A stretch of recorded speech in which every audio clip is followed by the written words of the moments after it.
Ayan mga buds, may nakasabay ako si kuya galing pa Batangas. Wala raw siyang panggas. Nakiusap sa akin. Ayan si kuya. Pauwi ako ng Marikina niyan eh.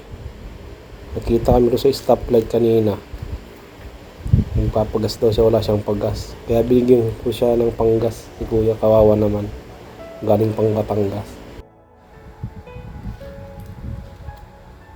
Pupunta daw siya ng Buting eh. Emergency daw, kaya 10 oras ng gabi bumiyahe siya galing Batangas. 150 lang daw yung pinagas niya sa motor niya.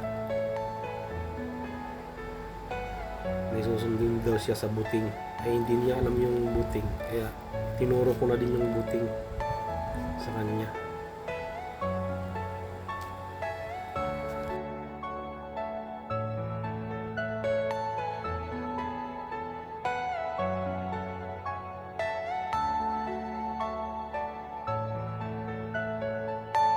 Are you all my personal dreams?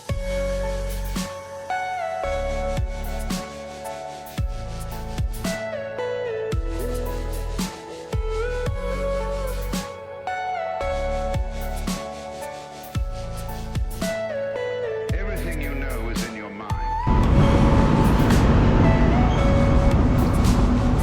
Man, Buting na ito. Itong Buting.